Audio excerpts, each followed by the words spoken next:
देखिए, राम मंदिर के उद्घाटन की तारीख ज्यों-ज्यों नजदीक आ रही है, जो राजनीतिक बयानबाजियां हैं वो जोर पकड़ती जा रही हैं। पूर्व सांसद हैं, कांग्रेस पार्टी के नेता हैं उदित राज।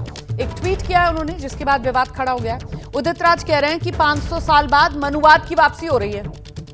देखिए, एक तरफ राम मंदिर, जिसके लिए कहा जा रहा है कि 500 साल के इंतजार के बाद आखिरकार दिव्य भव्य राम मंदिर मिलने वाला है श्रद्धालुओं को, और उसी को लेकर कांग्रेस नेता उदित राज का ये विवादित बयान कि मनुवाद की वापसी हो रही है 500 साल बाद। हम सीधे आपको लेकर चलेंगे। मेरे साथ मेरे सहयोगी जनेंद्र इस वक्त मौजूद हैं, और जनेंद्र के साथ मौजूद हैं उदित राज जी। जनेंद्र, जरा उदित सर से पूछिए ना, क्यों उनको ऐसा लगता है कि 500 साल बाद जब दिव्य भव्य राम मंदिर का यहां पर वहां प्राण प्रतिष्ठा होने वाली है, तो ये मनुवाद की वापसी उनको लग रही है, क्यों? बिल्कुल, सवाल का जवाब जानते हैं उदित राज जी से। आपने ट्वीट किया है कि मतलब 500 सालों बाद मनुवाद की वापसी हो रही है। 500 सालों बाद तो दरअसल राम मंदिर में राम भगवान की प्राण प्रतिष्ठा हो रही है। सवाल आपसे ये पूछा जा रहा है कि क्या आप राम मंदिर में भगवान राम की प्राण प्रतिष्ठा को, राम मंदिर के पुनर्निर्माण को मनुवाद की वापसी से जोड़कर बयान दे रहे हैं? नहीं, वो तो अलग मुद्दा है, और कांग्रेस पार्टी को भी खुशी है कि भव्य मंदिर बन रहा है वहाँ पर, और देश की जनता भी खुश है। उसमें सबका योगदान है, वो चाहे न्यायपालिका है, मुस्लिम समाज भी उस समय कोई रिएक्शन नहीं दिया। और उदित राज भी खुश हैं कि राम मंदिर बन रहा है? हम भी खुश हैं, उसमें क्या है, हम भी खुश हैं। कौन कह रहा कि मैं ना रहा? तो ये 500 साल बाद फिर किस चीज़ की वापसी हो रही है जो जिसको आप मनुवाद से? नहीं, उसके पीछे का जो सोच है लोगों का, वो मैं बताना चाह रहा था। हिमंता बिस्वा शर्मा इसी समय वो याद दिलाने लगे पुरानी व्यवस्था का। उन्होंने कहा कि शूद्रों का कर्तव्य है कि ब्राह्मण, क्षत्रिय, वैश्य का सेवा करना। और जब एक्स पर उन्होंने लिखा और हमने उसके ऊपर कमेंट किया और मीडिया ने भी उठाया, तो ट्विटर डिलीट कर दिया। प्रधानमंत्री जी संवैधानिक पद पर है, वो राजा नहीं है, भगवान राम नहीं है। वो निषाद के घर जा रहे हैं, यानी वो दिखाने के कि लोअर कास्ट के यहाँ जा रहे हैं। तो क्या क्या दर्शाता है भाई? वो जो मांझी परिवार से मिले हैं उज्ज्वला योजना के 10 करोड़ लाभार्थी कह रहे हो ना, आपका तो काम ही है वो, मीडिया का तो काम ही है कि वो एक गुना कहेंगे तो आप 4 गुना डिफेंड करेंगे। अरे भैया, आप कई दिनों से आप लाखों करोड़ों बीजेपी के कार्यकर्ताओं के फेसबुक पर, एक्स पर, हर जगह निषाद के परिवार गए, बैनर हेडलाइन टेलीविजन का निषाद के परिवार के गए। तो प्रधानमंत्री पहली बात तो निषाद नहीं, मांझी पक्के परिवार में गए। दूसरा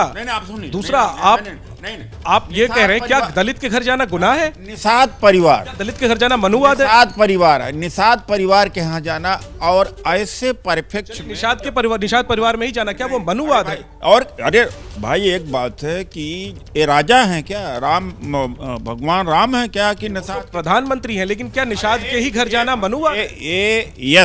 ये है कि ये निषाद, यानी याद दिलाना कि केवट ने नाव पार कराई थी भगवान राम का। तो आज वही व्यवस्था कि प्रधानमंत्री जा रहे हैं कि निषाद के घर, इंसान के घर नहीं जा रहे हैं, एक लाभार्थी के घर नहीं जा रहे, एक नागरिक के घर नहीं जा रहे, एक निषाद के घर जा रहे हैं। तो कभी जिक्र नहीं किया जाति का। वो तो उन्होंने कहा कि लाभार्थी के घर वो गए। और अगर अरे आप क्यों इस तरह से? जी जनेंद्र, उदित राज जी से बोलिए ना कि भाई स्टूडियो से सवाल उनसे ये कह रहे हैं कि वो तो उज्ज्वला योजना की जो 10 करोड़वीं लाभार्थी थी, उनके घर गए थे उनसे मिलने, और प्रधानमंत्री नरेंद्र मोदी तो खुद ओबीसी जाति से आते हैं, और निषाद जो जाति है वो तो अभी उदित राज जी हमें बता रहे हैं। हम तो यही जानते थे कि मांझी परिवार और उज्ज्वला योजना की 10 करोड़वीं लाभार्थी, उनके घर प्रधानमंत्री नरेंद्र मोदी गए, और वहां जाकर न सिर्फ प्रधानमंत्री नरेंद्र मोदी ने उनके हाथ की बनी चाय पी, बल्कि वो पूरे की पूरी जो मोहल्ला था, वहां जो बच्चे मौजूद थे, उन बच्चों के साथ फोटो भी खिंचवाई, ऑटोग्राफ भी दिया। तो ये अचानक से ये 500 साल बाद मनुवाद की वापसी का मामला यहां कैसे जुड़ रहा है? बिल्कुल रोमाना, लगभग वही बात मैं पूछ रहा था, वही बात रोमाना जी भी पूछ रही हैं कि तो प्रधानमंत्री खुद ओबीसी समाज से हैं। दूसरी बात कि वो उज्ज्वला योजना के 10 करोड़वें लाभार्थी के घर गए, जाति की बात तो प्रधानमंत्री ने नहीं की है, तो आप ला रहे हैं। और दुनिया को पता था कि मांझी परिवार है, आप कह रहे हैं निषाद परिवार है, और चलिए कोई भी परिवार हो, वो तो लाभार्थी थे, 10 करोड़वें लाभार्थी उज्ज्वला योजना के, इसमें आप जाति खींचकर ला रहे हैं। उदित राज जी, सवाल तो आपसे पूछे जाएंगे आपकी मंशा पर। अरे तो मतलब है कि अरे 4-5 दिन से लगातार निषाद कहाँ नहीं, पूरा गूगल देख लो, सारा सोशल मीडिया देख लो, टेलीविजन देखो, मेरे तरफ से कहाँ है। यानी तो यहाँ तो जो कहते हैं ना कि निर्दोष को ही दोषी मान लिया, मुझे दोषी मान लिया, मैं कहाँ कह रहा हूँ।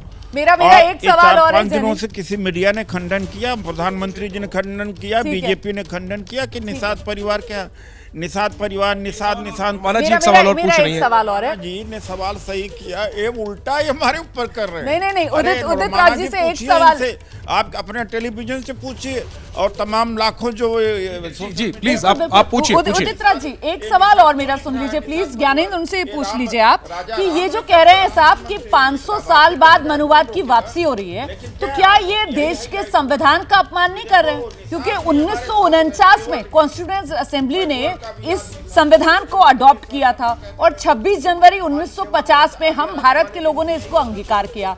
तो क्या ये 500 साल बाद अब जो कह रहे हैं मनुवाद की वापसी, मतलब 1950 जब देश में संविधान लागू हुआ उससे पहले इस देश में मनुवाद नहीं था, ये कह रहे हैं उदित राज जी? या फिर वो मान जाएं कि वो 500 साल वाला मामला जो है वो राम मंदिर से जोड़कर ही बयान दे रहे हैं? बिल्कुल सर, एक तो देश में संविधान लागू है, ऐसे में जब आप कह रहे हैं कि मनुवाद वापस आ रहा है, क्या आप संविधान को कमजोर नजर से देख रहे हैं? क्या आप संविधान पर सवाल खड़े कर रहे हैं? अगर संविधान की बातें मानते तो चीफ मिनिस्टर असम के ये न लिखते कि शूद्रों का कर्तव्य है कि ब्राह्मण क्षत्रिय वैश्य की सेवा करना, ये न लिखते। अगर आप आते हैं आप उन पर एफआईआर कर सकते हैं, लेकिन आप कह रहे हैं मनुवाद की वापसी हो रही है। और क्या, वो एक इम्पोर्टेंट आदमी है, मनुवाद यही है और क्या। सवाल ये उदित राज जी, क्या पहले आपने राम मंदिर को ध्यान में रख करके ये ट्वीट किया, बाद में आपको पार्टी से इंस्ट्रक्शन मिला, अब आप राम मंदिर को छोड़ रहे हैं, आप हेमंत पे जा रहे हैं, आप निषाद परिवार का जिक्र कर रहे हैं। मेरे पार्टी के तरफ से राम मंदिर के ऊपर पूरा स्पष्ट एक नजरिया है जी। हम सब लोग खुश हैं, सारे लोग। आप मुझे फंसाने के चक्कर में चलिए, बहुत बहुत शुक्रिया आपका जैनेंद्र इस बातचीत के लिए। और इस बीच आपको बता दें, कांग्रेस नेता उदित राज के बयान पर बीजेपी की जो है वो प्रतिक्रिया सामने आई है। बीजेपी के नेता तरुण चुग कांग्रेस पर राम मंदिर के अपमान का आरोप लगा रहे हैं, सुनिए। कांग्रेसी नेता जानबूझकर सनातन, कभी श्री राम मंदिर लगातार अपमान कर रहे हैं और कांग्रेस ने 7 दशक 4 पीढ़ियां श्री राम जन्मभूमि पर मंदिर ना बने इस पर लगाई है। 500 साल के वनवास के बाद श्री राम जन्मभूमि में भगवान श्री राम का भव्य मंदिर बना है। ये नफरत की, कुंठित मानसिकता की होची राजनीति से कांग्रेस व गठबंधन के नेता बाज हैं।